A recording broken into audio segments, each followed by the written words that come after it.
날마다 말씀과 동행하는 동행 묵상입니다. 26년 1월 30일 금요일 창세기 21장 1절에서 21절 하나님이 나를 웃게 하실 때라는 제목입니다. 성도 여러분, 오늘 본문에서 드디어 아브라함과 사라에게 약속하셨던 자손 이삭이 태어납니다. 그동안 참으로 많은 일들이 있었습니다. 이 과정에서 드러난 것은 사람은 믿음이 부족하지만 하나님은 이런 믿음이 없고 언제나 시험 가운데 스스로 그 시험을 만들어 빠지는 연약한 존재인 인간을 끝까지 사랑하시고 그들과 맺은 언약, 즉 약속을 지키시는 분이라는 겁니다. 관계를 유지하고 관계를 더 성숙하고 더 온전하게 하기를 원하시는 분이라는 것을 우리는 보았습니다. 사라와 아브라함은 믿음이 없어서 인간적인 방법으로 취한 하갈의 아들 이스마엘 문제로 오늘 본문에서 큰 곤란을 또 겪게 되죠. 결국 믿음이 없어서 만든 문제였고 하나님의 방법으로 해결하지 못하는 이 문제를 하나님께서 개입하시고 풀어주시게 됩니다. 그래서 우리는 실수하고 넘어졌을 때 하나님의 풀어주심을 기대해야 됩니다. 그리고 그것을 놓고 간구해야 될 것입니다. 결론적으로 사랑과 자비의 하나님께만 우리가 영광을 돌려야 한다는 거. 그거를 오늘 이 본문을 보면서 다시 한번 깨닫게 됩니다. 본문 보겠습니다. 1 절에서 10 절까지인데요. 이삭의 태어남과 이삭의 위기를 보게 됩니다. 자, 1 절. 여호와께서 말씀하신 대로 사라를 돌보십니다. 반복되지요. 말씀하신 대로 사라를 돌보셨고 말씀하신 대로 사라에게 행하셨다. 여호와께서 말씀하신 대로 하시는 겁니다.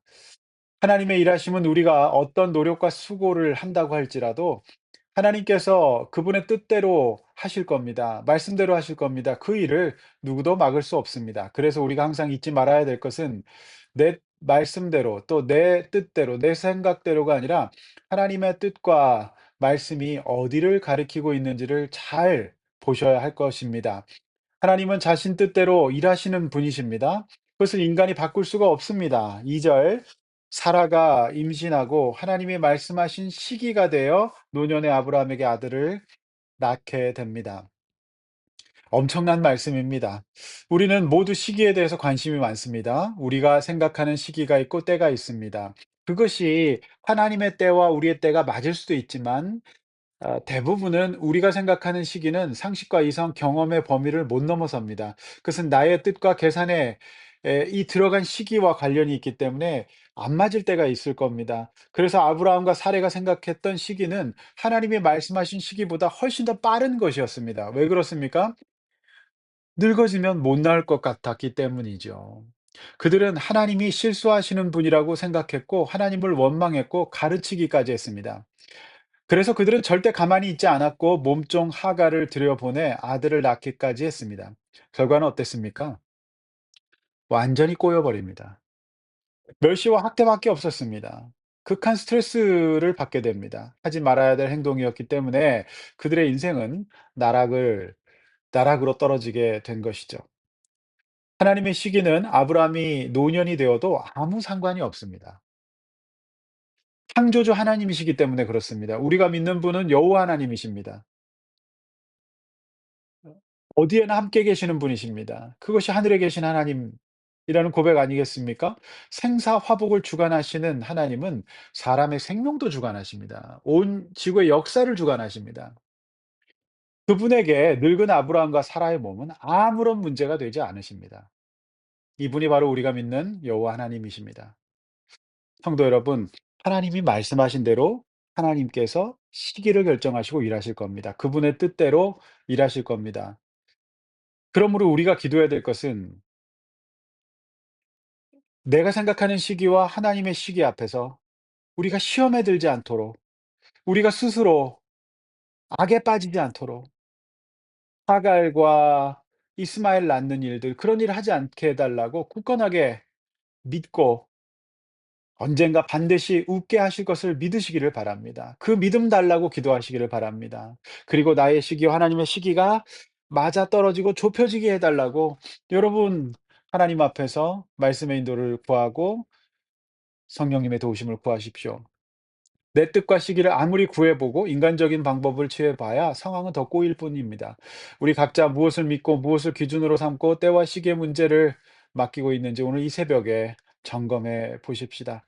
3절 아브라함은 이삭을 아들의 이름을 이삭이라고 짓습니다. 4절 에 그는 하나님 말씀을 기억하고 할례를 지키고 있습니다. 명령하신 대로 할례를 행하죠. 난지 8일 만에. 음 이제 이 난지 8일 만에라고 하는 그 말씀이 기록하는 것이 뭡니까? 인제 이 시기 문제를 하나님의 때에 마치고 있는 겁니다. 이 귀한 아들 아닙니까? 그런데 이 귀한 아들에게 외과적인 수술을 하는 것들 부담될 수 있습니다. 그런데 그 시기를 '아 좀 커서 하면 되지.' 그렇게 하지 않습니다. 아브라함은 이때 이제 이 이삭을 안고서 변한 겁니다. 그래서 이 시기를 하나님의 시기 8 일에 마치고 있는 것입니다. 이것이 이제 믿음의 조상으로 가게 되는 길인 거죠. 아브라함이 아무리 생각해도 이 아이는 하나님이 주신 아버지 이 한 아이지 자신이 낳은 아이라고 보기 어려웠습니다. 그래서 그는 하나님 말씀대로 이 아이를 키우고 싶었고 이제 정말 시기 문제를 주님께 맡기고 싶었어요. 그래서 말씀이 기록한 시기대로 난지 8일 만에 하나님 명령하신 대로 시기를 자신의 시기가 아니라 하나님의 시기에 맞춰서 가고 있습니다. 여러분 보십시오. 인간적인 방법으로 낳은 하갈의 아들 이스마엘에게는 이런 행동을 하지 않아요. 왜 그럴까요? 시작부터 잘못된 인도받았기 때문에 그래요. 하나님의 은혜와 언약 안에 있었던 이삭은 정말 하나님의 시기대로 맞추어서 기르고 싶었던 겁니다. 자신의 것이 아니고 하나님이 주신 아들이었으므로 그 뜻을 따르고 싶었던 겁니다. 그 시기를 주님께 마치고 싶었던 거죠. 내 뜻이 아니라 하나님 말씀대로 기르고 싶었던 겁니다. 이것이 바로 믿음입니다. 이 이삭이 이렇게 올 수밖에 없었던 것은 어 이런 사람이 되기를 원했던 거죠. 하나님의 자녀, 하나님 백성, 믿음의 조상이 되기를 원했던 겁니다. 그리고 그때를 하나님은 기다리셨던 거죠. 여러분 100 년에 걸친 이 오랜 과정을 겪으면서 아브라함이 배운 것은 분명할 겁니다. 그것은 하나님은 살아계시고 언약을 지키시는 분이신 반면 자신은 너무 연약하고 믿음이 부족하고 인간적이고 급하다는 사실이었습니다.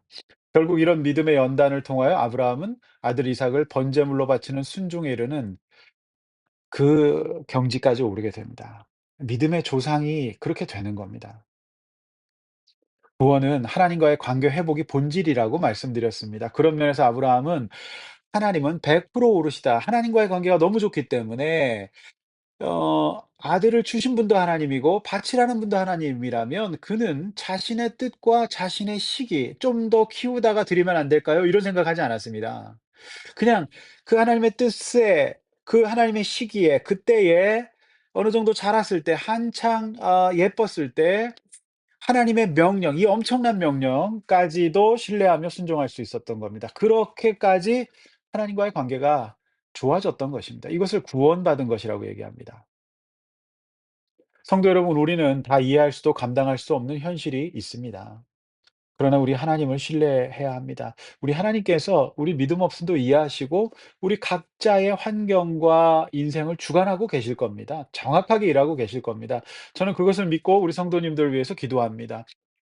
그렇지 않으면 내 뜻과 내 시기에 대한 강구는 별 소용이 없을 겁니다. 하나님의 주권을 인정하고 그분 앞에 엎드려야 합니다. 이것이 오늘 그 유명하고도 놀라운 본문 이삭이 태어나는 이 본문이 주는 메시지인 것입니다. 6-7절 아 사라의 웃음이 바뀝니다. 비웃음에서 진정한 행복, 기쁨, 감사로 바뀌죠. 이것이 바로 이삭이라는 이름 뜻입니다. 아브라함이 그의 아들 이삭이 그에게 태어날 때 100 세라. 너무 기쁜 겁니다. 너무 감사한 겁니다. 그냥 웃음이 터져 나옵니다. 성도 여러분, 오늘 이 말씀을 들으시는 모든 성도님들이 진정으로 하나님이 주시는 웃음을 받으시기를 축원합니다. 다만 이 웃음이 올 때까지 오늘날 우리에게 주어진 삶의 시험과 연단을 잘 통과할 수 있게 해 달라고 우리는 기도해야 할 것입니다. 그러면 반드시 크게 웃으실 날이 올 것입니다. 8 절에서 10절 큰 아쉬움이 남는 말씀이죠. 8 절에서 이삭이 졌을 때는 큰 잔치가 벌어집니다. 그런데 9절 이때 이복 동생 이스마엘이 어린 이삭을 육체적 정신적으로 희롱하고 그것을 어머니 사라가 보게 됩니다. 사라는 못 참고 다시 한번 하갈과 이스마엘을 내쫓습니다. 두 번째 추방이었죠. 11절 아브라함은 이러지도 저러지도 못합니다. 성경은 그가 매우 근심되었다라고 기록하고 있거든요. 심리적으로는 우울의 자리입니다. 그가 지난날 믿음으로 살았다면 이런 일이 없었을 거죠. 12절 하나님이 개입해 주십니다. 그리고 근심하지 말고 13절 이스마엘의 영적인 자손은 아닐지라도 이제 큰 민족을 이루게 하실 것이라고 위로해 주시고요. 그가 하나님의 언약의 한 축인 수많은 자손 중에 하나로 하나님 그래도 보호하실 거다. 그 언약의 아브라함의 씨니깐요. 그렇게 인도하시겠다. 이렇게 약속해 주십니다.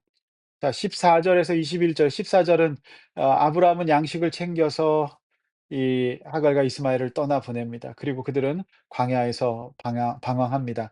15절 물이 떨어지고 16절 어머니 하갈은 신세를 한탄하며 목 놓아 울죠. 그런데 17절이 놀랍습니다. 하나님이 그 어린아이의 소리를 들으시고 하나님의 사자가 하늘로부터 하늘을 불러 이르되 "무슨 일이냐 두려워하지 말라. 하나님이 저기 있는 아이의 소리를 들으셨다." 이런 말씀이 나옵니다. 성도 여러분, 하나님은 어떤 분이십니까? 믿음 없고 동생에게 몹쓸 짓을 한 죄를 범한 이스마엘이지만 그를 불쌍히 여기십니다. 위로하십니다. 8절 살려주시고 큰 민족을 이루게 하리라. 예, 지금 생명의 위협을 받고 있는 광야에서 그렇게 되지 않을 거다. 약속하십니다. 19절 먹을 물을 주시고 20절 하나님이 아이와도 이제 함께 계십니다. 그 아이와 함께 계신다고 기록하고 있지 않습니까? 그는 광야에서도 살아남아 씩씩한 아이가 되었고 21절 이제 영적 감각이 없어서 애굽 땅에서 아내를 얻어 주었다는 것으로 오늘 본문이 끝나게 됩니다. 자, 이 창세기 학자들은 오늘 본문을 우리의 교회에 비유하기도 합니다. 하나님의 교회에 믿음이 굳건한 자들과 그렇지 못한 자들 모두가 함께 거함이 옳습니다. 왜냐하면 모두가 이삭일 수 없고 모두가 이렇게 웃을 수는 없거든요. 그러니까 무언가 아브라함과 연결은 되어 있지만 사실상 믿음이 없는 이스마엘도 있을 수 있다는 겁니다. 그러나 하나님은 유대인뿐만 아니라 이방인의 하나님이시기도 하죠. 그래서 이런 모든 자들의 하나님, 아우르시는 하나님, 함께 동행하시는 하나님이십니다. 성도 여러분, 그렇게 생각해 보면 사람은 어쩌면 거기서 다 거기인 것 같습니다. 굳이 영적인 키를 재봐야 크게 소용이 없어요. 그러니까 아브라함과 사라는 특별히 은혜를 더 많이 받은 사람이지요. 죄가 없다고 말할 수 없습니다. 하나님 앞에서 모두가 용서가 필요한 빚진 자들이지요. 우리가 믿음이 좋다는 것은 빚을 더 많이 졌다는 것일 수도 있습니다. 오늘 이삭과 이스마엘의 분별과 분리는 필요할지도 모릅니다. 그러나 큰 틀에서는 이들 모두가 하나님 앞에 함께 거할 수 있어야 합니다. 따라서 기독교 신앙은 하나님을 사랑하고 내 이웃을 내 몸과 같이 사랑하는, 즉 연약한 사람들, 도움이 필요한 사람들, 광야 가운데 있는 사람들을 이롭게 하고 다른 그 사람들에게 유익한 존재가 되는 것. 그것이 바로 하나님 닮은 사람, 그리스도인, 그러니까 신앙인이 되는 겁니다. 하나님 사랑하고 이웃에게 이로운 존재가 되는 것. 이것이 기독교인입니다. 왜 그렇습니까? 오늘 본문에서 하나님은 이삭뿐만 아니라 하갈과 이스마엘의 소리를 들으시고 복 주시고 함께 해 주시는 분이시기 때문입니다. 성도 여러분, 적용해 보십시오. 오늘 내가 함께 해야 할 하갈 모자는 누구입니까? 기도하시겠습니다. 하나님 아버지, 믿음 없는 우리를 사랑해 주시고 용서해 주시고 결국 약속을 지켜 주셔서 웃게 해 주시니 감사합니다. 그러나 이 세상에는 믿음 없는 사람들 너무 많습니다. 또 우리 주변에도 우리 공동체도 있을 수 있습니다. 그러나 오늘 하갈 모자를 대하시는 하나님의 사랑과 은혜를 기억하면서 아버지, 우리가 사랑의 빛을 탕감해 주고 또 나누어 주는 사람 되게 하여 주시고 하나님 사랑하고 다른 사람들에게 도움되는 존재 될 수 있는 온전한 그리스도인 되게 하여 주시옵소서. 나만 알고 편가르고 차별하는 그런 인생 살지 않게 하여 주셔서 하나님 앞에서 모든 사람에게 이로운 사람, 모든 사람을 품어 주시는 하나님의 성품 닮은 사람 되게 하여 주시고 오늘 내가 만나게 되는 하갈 모자를 위해 기도하고 그들과 함께하고 그들을 위로하고 기도해 줄 수 있는 하나님 백성 되게 하여 주시옵소서. 예수님의 이름으로 기도하옵나이다. 아멘.